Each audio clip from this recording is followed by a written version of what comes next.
Mark, it is deadline day. Quite unexpected though here, not expecting too much? No, I think it'll be quiet. If the right player becomes available that suits us and his club and his situation and financially, then yes, something might happen, but you know, there's not going to be an influx of a load of players. Where we have to be really careful, we did all our business really, really early. We were really aggressive, we were really proactive. So although it may feel like you're not signing anybody, we've signed a lot of players and we're really happy with that. It just means when you get to the window, everybody's going, right, who's going to come in? But no, we're expecting a relatively quiet day, if I'm being honest. And the fact that you're going to be on the road for a lot of it today, does that mean just waiting for a phone call from Jez just to see what's developing? Yeah, pretty much. Look, we're really good. We have an extraordinary amount of recruitment meetings. I mean, the window closes. Obviously today, I've got a recruitment meeting next Thursday. That's the way our club works. That's the way we want. I mean that as a compliment. But today, we've done all our stuff. We had a meeting on Tuesday. You know, today is like keep your phone on. We'll all be in touch. Recruitment groups. We've a recruitment group all year round, so that gets murdered. Excuse my phrase. So today will be phone calls, fairly quiet. And the fact that you've been able to get your business done, is it a bit of a relief not going into this final day? Because I know a lot of head coaches they hate this deadline day because you just don't know. You know, you could lose a player last minute and you might not get a replacement in. First part of your question, yes, because it means we can almost relax and we're not chasing our tail. We're not training today thinking, goodness, we need 2 or 3 players. We're short here and there. So on that, yes. With regards to players going out and stuff like that, the club are really, really good and have proven in the past, long before I've been here, you know, if people come in late and it's to the detriment of the club and the squad, they have said no before to players with, you know, that were offered decent figures. They've been very supportive of the manager and that. So, you know, I just can't imagine something like that happening today. But like if somebody comes in and puts, you know, £1 million on the table for player A, then I'll drive him there myself. Ben, how's he getting on? So after I get off this interview, I've got a meeting, so I can't answer that. It's the honest answer. Last year, Bristol Rovers was one of the craziest games you've managed in. I guess similar result, but not the same scoreline would be nice. No, do you know what? I've thought about it a lot. I hated it. It was, you know, we had disappointing games where we've lost, undoubtedly. It was probably the angriest I've been in a game all last year. It was a real horrible game of football, and you know, kind of be careful what I say. This, I think I'm really guilty of protecting other coaches, and I'm always really complimentary. And I listen to some coaches after games when I've come across their interviews, because it's not something I look out for, and I think, what game were you watching? You know, I give honest assessments, but we could have easily lost that game. We won 6-3. I'm not sure we actually deserved to win it, to be honest.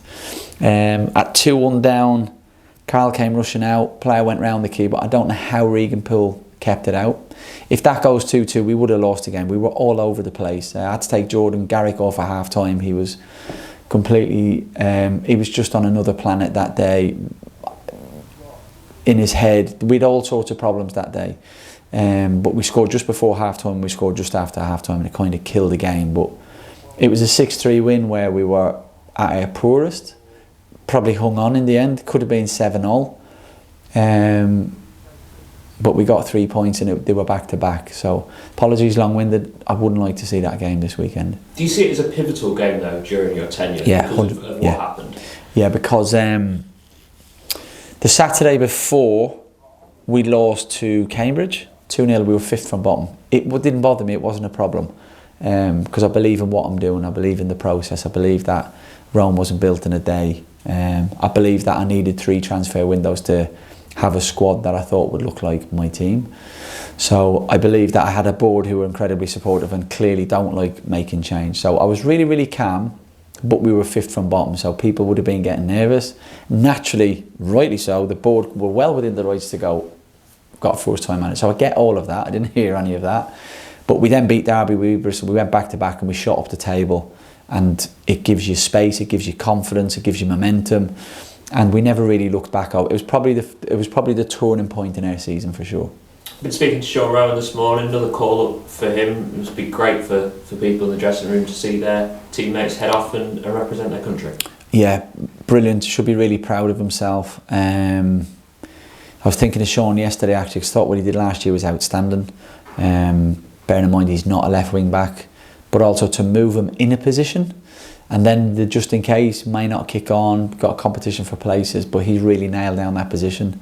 When you look at his minutes, from minutes played in the EFL for his age, he must be in the top 3 or 4 in the country for his age and minutes, and they're all on merit. They're not because we've not got anybody else. So he's a real shining light at the club, real asset value, real talent, and I hope that he can actually go and push on, and I hope Stephen and Keith with the first team are actually, they should be looking at him at the next level as well without getting carried away. I guess the centre-half position is probably one of your hardest to pick week by week, isn't it? In a good sense, because of the competition. It is, because we've got very, very, very good players there. And every week when you make a decision, if somebody's not playing, there's a first team player missing out. There's somebody who's sat on the bench thinking, I should be playing. And I'm sure there's lots of but really, really high-end competition. So if I use a 7 and 11s, Danny and Rico have played a lot here. Dylan's doing amazing for us. I'm really, really pleased with him. I think he's an outstanding talent. And I think he will play lots of minutes in games. But I think he understands when he doesn't play, and I think that's fair. But the centre-halves, you know, if we change any 3, they're all sat there saying, you're kidding me, aren't you, Mark? And overall, you know, August has gone, the first month. How would you sum it up? Pleased and relieved, because we've evidenced what I believe we are and how good we can be. Relieved because football doesn't work like that, and on any given day you could be sat here on the back of, you know, a few defeats, a poor performance. You know, we lost to Grimsby in a friendly where I completely changed everybody. It wasn't, and it was a great fixture, probably at the wrong time. Then we were comprehensively beaten by what I thought was a good Rotherham side. Then we've got Bolton away. You know, you've lost 3 in a row. I know they're only friendlies, but people talk, and defeats don't give people confidence, you know, even when you're trying things. So and then you've got Wickham at home, who you're looking thinking, well, they'll be top 6 budget, they'll be in and around there. Then you've got Notts County in the cup. It's like, oh my God, what a bad draw that is.